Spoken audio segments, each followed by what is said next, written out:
Just made up always right. Know we don't should waste that time. So I think I bottom right.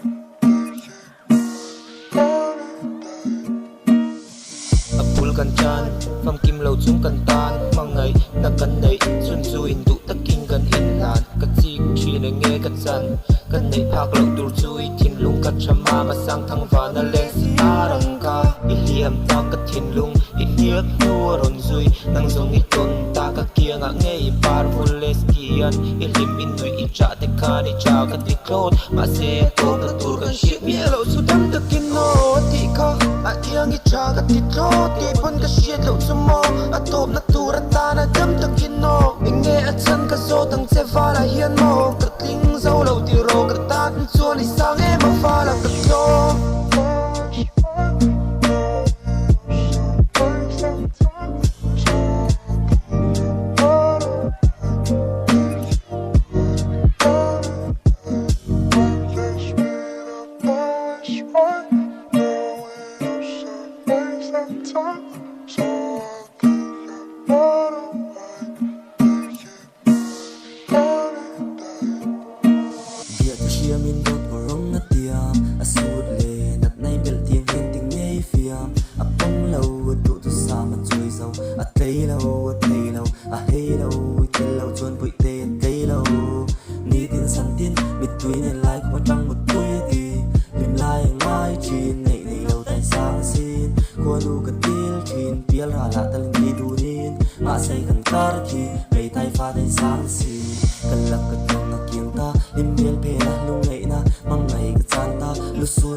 Sul nu em ron chul tai tel lo na hing lun chu lau rau san yang an chul nu di